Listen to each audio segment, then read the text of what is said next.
Nous sommes là en présence d'une personne qui est incurique, c'est-à-dire qui est sale, malodorante, qui ne facilite pas le contact et qui, malgré tout ça, vient régulièrement dans un centre d'hébergement où les acteurs, les accueillants, vont solliciter une infirmière pour essayer de comprendre un petit peu ce comportement, ce symptôme.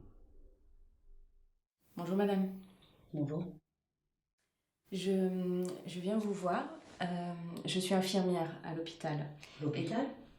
Oui, à l'hôpital. L'hôpital? Oui, l'hôpital. L'hôpital, mais j'ai rien à voir avec l'hôpital. Oui. L'hôpital. Cette répétition du mot hôpital témoigne d'une certaine réticence par rapport à l'hôpital, justement. La manière dont elle en parle, voilà, j'ai rien à voir avec l'hôpital, laisse à penser soit qu'elle le connaît, soit qu'elle ne fait pas de lien entre son comportement et la nécessité de soins.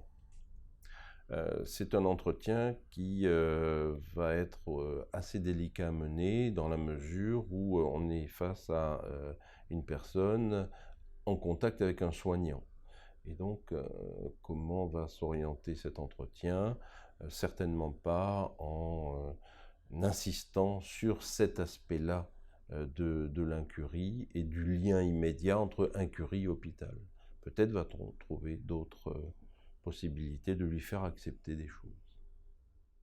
L'association qui vous accueille aujourd'hui nous a demandé de vous voir dans le cadre des permanences qu'on effectue toutes les semaines.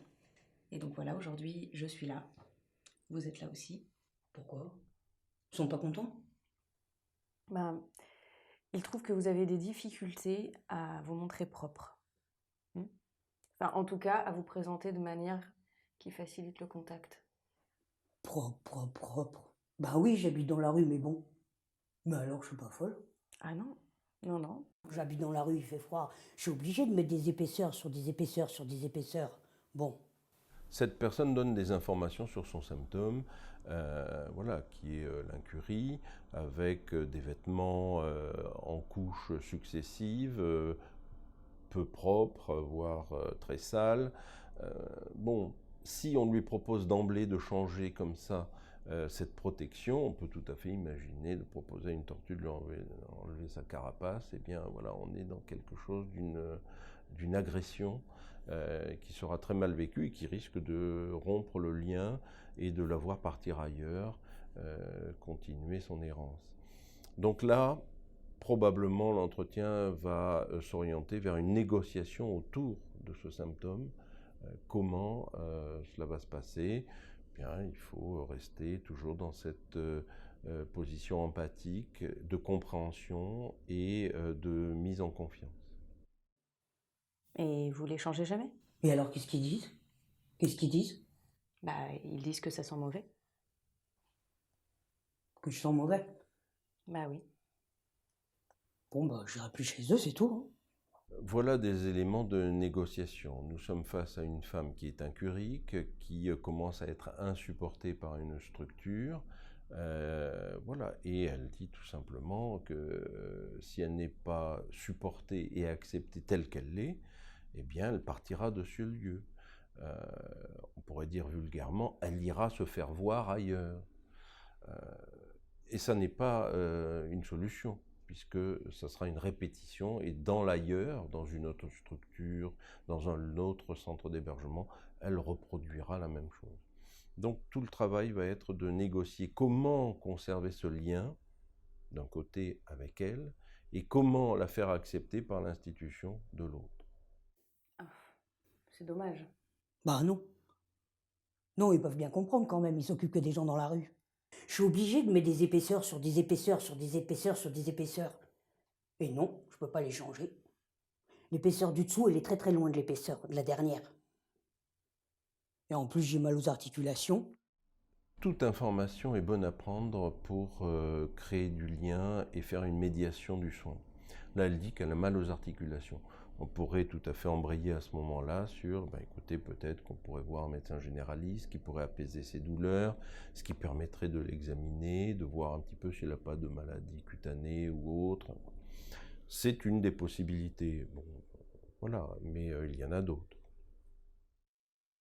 Il fait froid, j'ai mal aux articulations, les mouvements ça me gêne. En plus j'ai perdu mon caddie il y a 2 jours avec mes autres affaires. Bon, voilà. Alors ils ont qu'à me donner du parfum. Je mettrai du parfum sur tout ça. Mais toutes ces épaisseurs-là, Et pourquoi l'hôpital? Pourquoi l'hôpital quand même? Elle se pose quand même la question du lien entre son incurie et l'hôpital. Et côté soignant, on voit bien que l'hôpital ne sera pas forcément la solution immédiate, mais peut-être de commencer à lui faire prendre conscience que dans les soins, il n'y a pas que l'hospitalisation. Il y a aussi tout l'accompagnement en dehors d'un hôpital. Ils peuvent me le dire gentiment. mais je crois qu'ils vous l'ont déjà dit, que vous ne sentiez pas très bon. Hmm.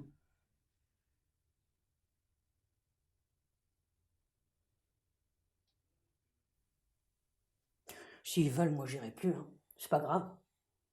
J'irai sur un autre trottoir ou dans un autre centre d'accueil de jour. Mais ça risque de se reproduire. Hmm. Vous en avez fait d'autres, des centres? Hmm. Mais alors, qu'est-ce qu'ils vous ont dit, eux? Bah, ils trouvent que j'ai trop de trucs, que je me trimballe avec trop de trucs, que je garde trop de trucs, que j'ai trop d'affaires, trop de vêtements les uns sur les autres. On peut, à ce moment de l'entretien, se poser la question de la prise de conscience de son trouble ou de sa difficulté. Voilà, est-ce qu'elle reconnaît effectivement que c'est trop? Et trop, c'est combien? Voilà, sommes-nous là dans un moment où il va falloir développer cet aspect-là ou au contraire revenir en arrière? Ça va dépendre de sa réaction. Mais ça sert à quoi tous ces vêtements? C'est vrai, là, vous avez 6, 7 couches sur vous, là. À quoi ça sert? Ça fait frontière. Eh bien voilà, elle a progressé, elle reconnaît qu'en fin de compte, ces vêtements ont une fonction, qu'ils servent à quelque chose, tout comme un symptôme, et il va falloir travailler cette frontière. À quoi elle sert? Est-ce que ça la protège de l'extérieur ou au contraire, est-ce que ça la protège, elle, dans son contenu? Voilà, c'est tout un travail qui est déjà un travail un peu plus spécialisé qui a à voir avec la psychiatrie et pas simplement avec un accueil, un entretien pseudo-psy. Je pense qu'on est au cœur de la profession. Là. Ça fait frontière. Et frontière de quoi? Ça fait frontière.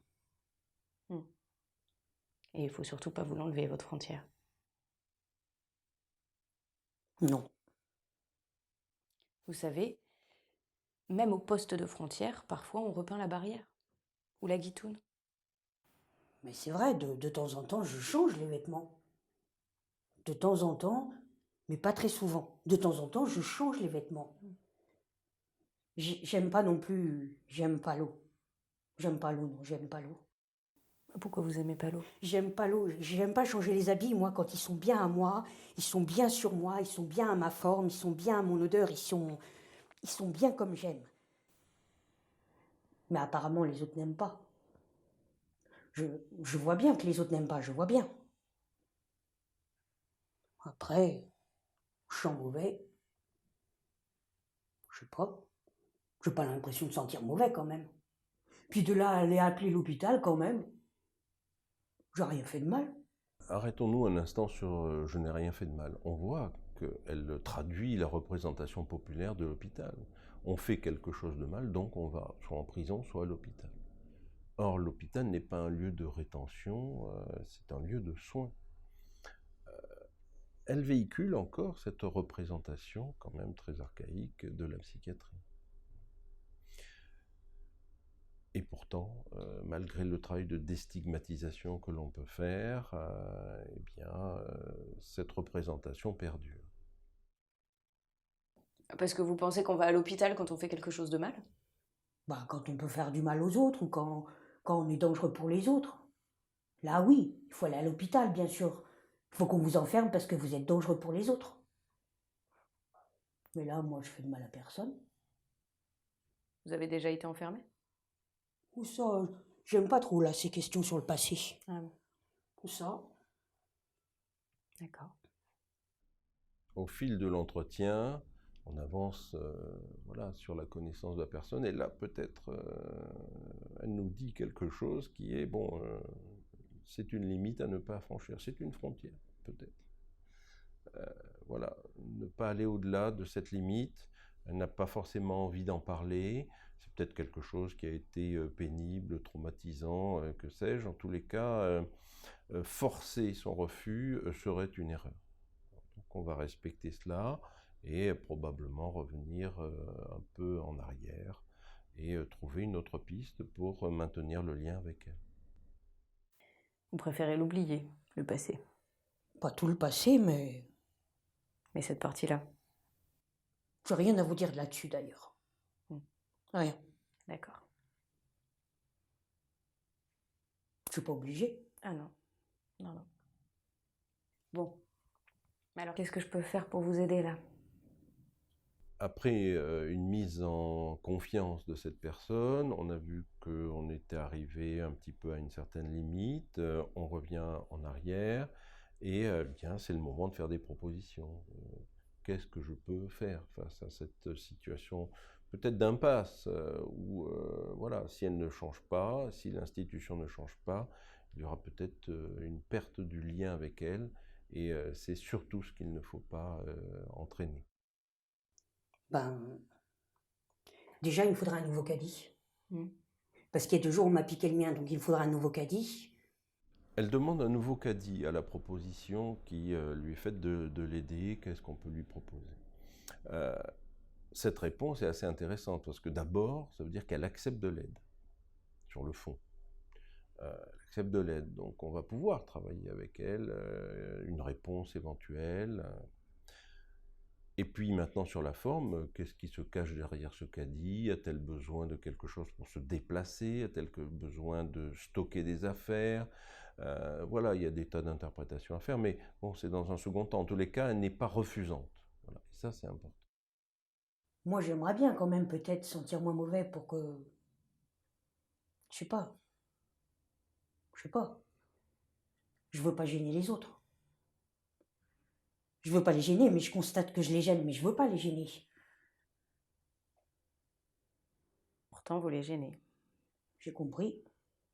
Alors, qu'est-ce qu'on peut faire?